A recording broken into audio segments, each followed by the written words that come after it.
Olá a todos. O intuito de volta, né, com as aulas de certificação Java, visando a certificação Java 6, o intuito dessa aula vai ser falar sobre um conceito essencial, que é a declaração e inicialização de arrays, tá? Arrays, eles são objetos que eles armazenam múltiplas variáveis do mesmo tipo, ou variáveis que são todas subclasses do mesmo tipo. Array ele pode armazenar primitivos ou referências a objetos, tá ok? Então vamos começar aqui criando uma nova classe.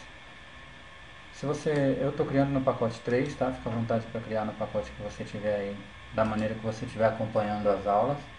Eu vou criar uma classe com o nome array simples. Bom, para o exame principal, no caso dos arrays, é que você deve saber, né, deve dominar como declarar, instanciar e inicializar um array. Para esse objetivo, para esse momento agora, a gente vai aprender as opções de declaração e a inicialização. A instanciação a gente vai deixar para uma próxima aula, tá?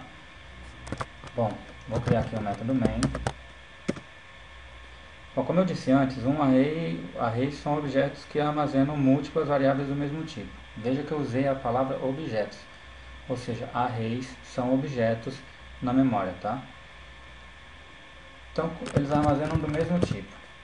Array string s recebe new string. Eu vou colocar 10, né? Senão vai ficar muito grande. Vou colocar 5. Tá. Veja que aqui esqueci um detalhe importantíssimo aqui, e isso já causaria um erro, tá? Que seriam as chaves, os colchetes, desculpa. Veja que aqui então eu declarei e inicializei um array, tá? Essa é uma das maneiras de você inicializar um objeto array. Uma outra maneira seria essa aqui.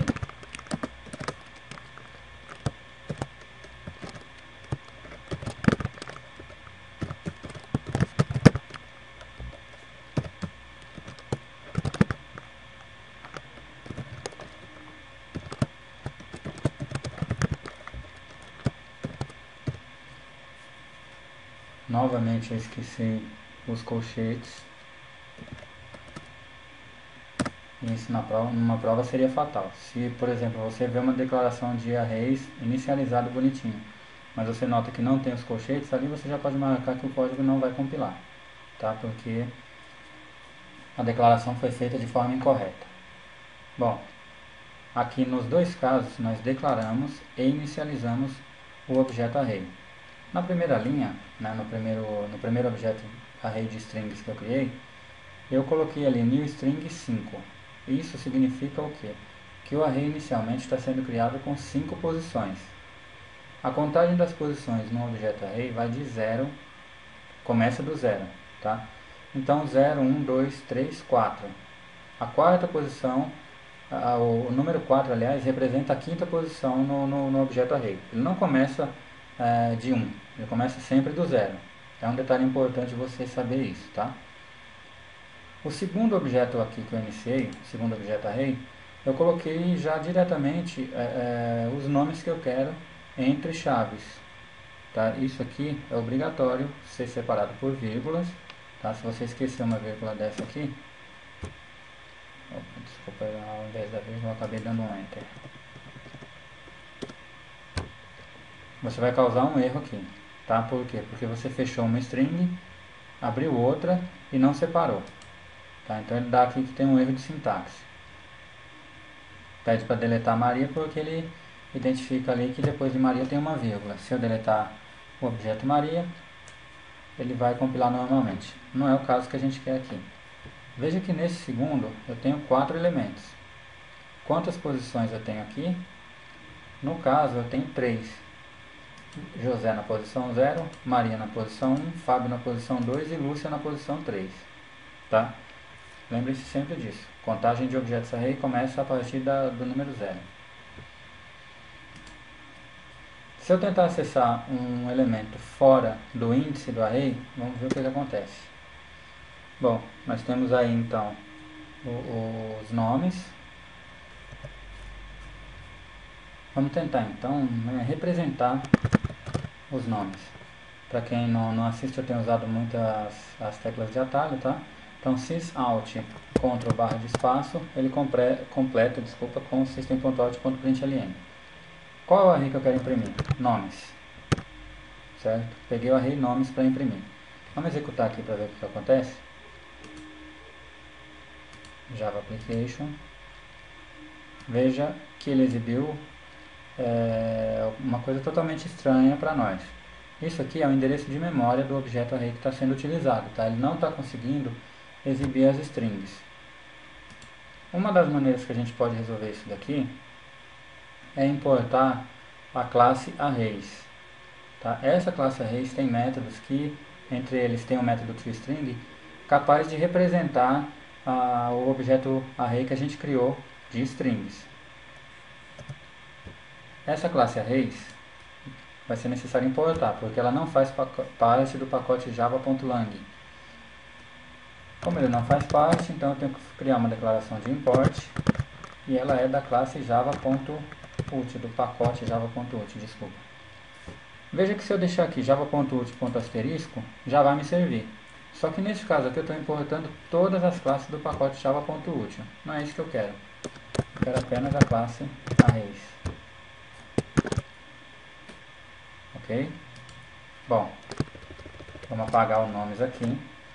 E agora que eu tenho a classe arrays para usar, eu chamo a classe, ponto, o método estático toString. Veja quantos toStrings tem aqui, ó. Boolean, byte, char, double, int, long, object, short. Vamos procurar o primeiro aqui.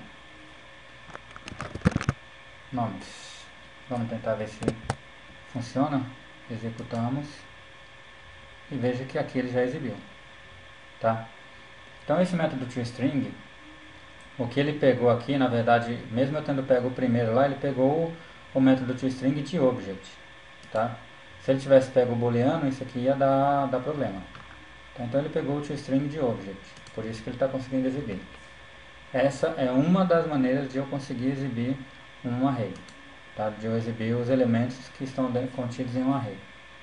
Vamos pegar o array do tipo string s.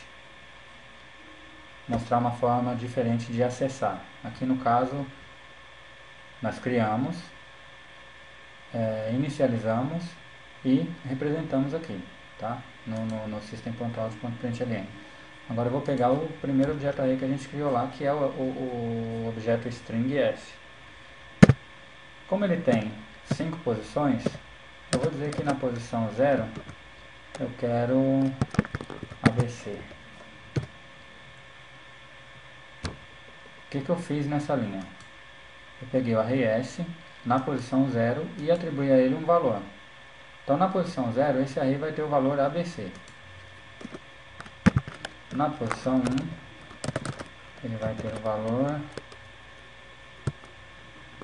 DF. Na posição 2 ele vai ter o valor GHI. Na posição 3 ele vai ter o valor JKL. Na posição 4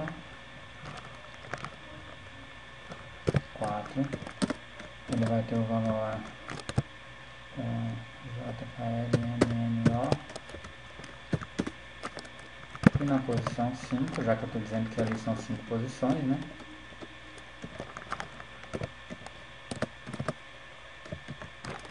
PQR. Ok.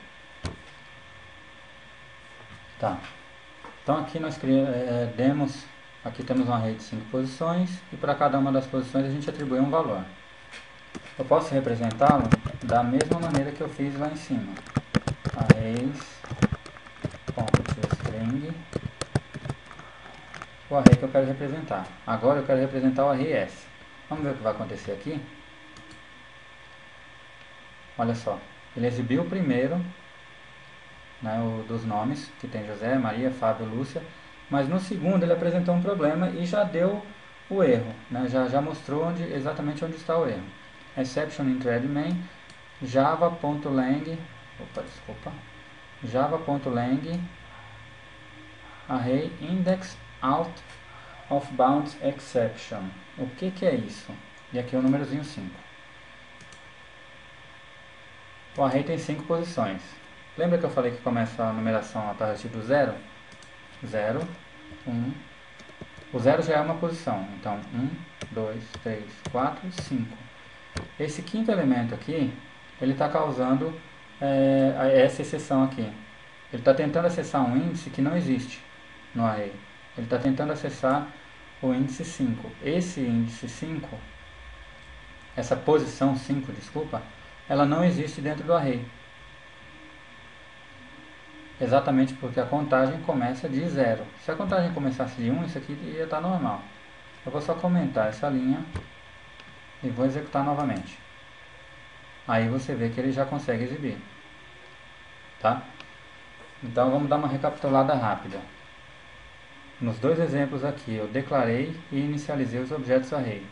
Eu exibi usando a classe arrays do pacote java.util e usando o método toString dessa classe, chamando o array que eu quero exibir. Tá ok? Até aqui tranquilo. Eu vou criar uma nova classe.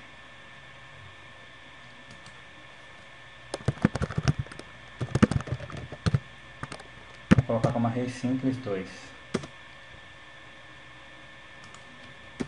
Vou criar aqui o método main. Vou criar um array string nomes.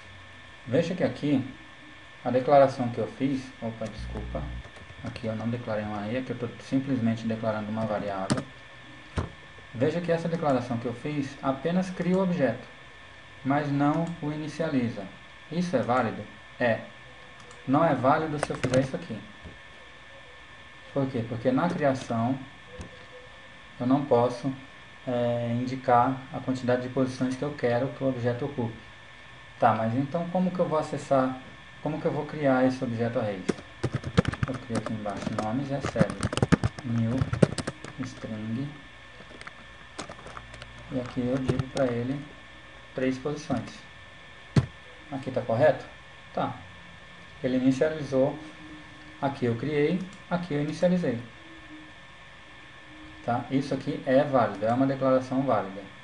Lembre-se que nunca é válido declarar o tamanho do array na sua criação. Tá? Eu vou só mostrar uma outra maneira de acessar esse array. Vou criar rapidamente aqui nome na posição 0, vou colocar Adilson.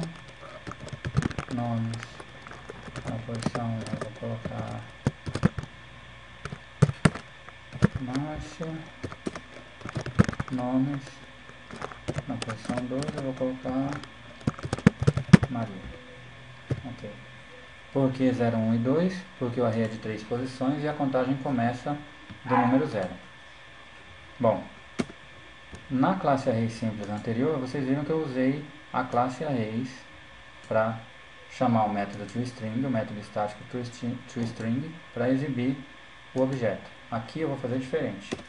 Aqui eu vou criar um loop. Loop for eu vou primeiro criar, depois eu explico para vocês o que eu estou fazendo aqui. Opa, aqui é 0, não é a letra O. E menor do que nomes ponto length e mais sysout, né? O array que eu quero exibir. Qual é o array que eu quero exibir? O nomes. E aqui que eu quero exibir pelo índice. Ok? Tá, vou salvar isso aqui e já vou explicar. Aqui eu criei um loop que vai percorrer todo o objeto array que eu criei. Vai percorrer todo o seu conteúdo. O índice começa com 0. Aqui eu já inicializo. A segunda condição diz que enquanto o índice for menor do que nomes.length, nomes é o nome do array, length é o seu tamanho, é o atributo que mede o seu tamanho, tá? Então enquanto o índice for menor do que nomes.length, ou seja, o tamanho do array, ele vai incrementando o i. Esse sinal aqui, a gente vai falar sobre ele também quando chegar às aulas de operadores. Ele incrementa, ele recebe o índice, por exemplo, aqui entrou o índice 0, na próxima volta vai ser 1, na próxima volta vai ser 2 e assim sucessivamente. E depois eu pedi para que ele imprimisse o objeto para mim. Vamos ver se funciona? Java Application. E veja que aqui eu não precisei usar a classe Arrays e consegui exibir da mesma maneira. Tá? Não deu nenhuma exceção porque eu não tentei acessar nenhum índice fora. Ah, eu quero saber agora o tamanho do objeto array. System.out.println. Qual o objeto que eu quero saber, como é o nome do array que eu quero saber o tamanho? Nomes. Ponto. E veja aqui o length. Esse length vai retornar um int. Tá? E ele vai me dar agora o tamanho do objeto array. 3 elementos. Tá ok? Eu vou encerrar essa aula por aqui para não confundir. E eu peço para vocês que principalmente quem está iniciando, né, quem não tem muito conhecimento, pegue esses dois códigos e baseado neles vá criando, vá testando. E na próxima aula eu vou falar sobre mais alguns métodos. Na próxima aula de conceitos essenciais eu vou falar sobre mais alguns métodos que podem ser utilizados aqui, por exemplo, para pesquisa. Tá ok? Um abraço a todos e até a próxima.